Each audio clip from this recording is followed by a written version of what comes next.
Hoy tengo la grata noticia para compartir con todos mis amigos villanueveros.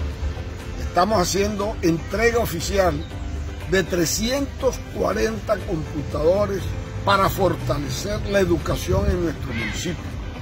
Fue producto de una extensa gestión durante todo este año.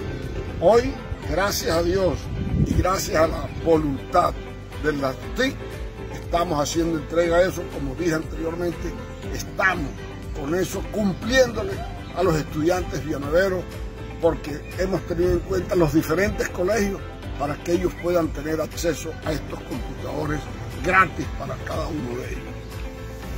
En el nombre del alcalde de este municipio, Alberto Barros Márquez, la Educación, la rectora de la institución educativa, el presidente de la República, el doctor Iván Duque, nuestra ministra, la doctora Karen Aubinel, y el programa Computadores por Local, que vivimos a través de esta herramienta tecnológica. Yo espero sea de toda utilidad para que sea conectada con la institución educativa.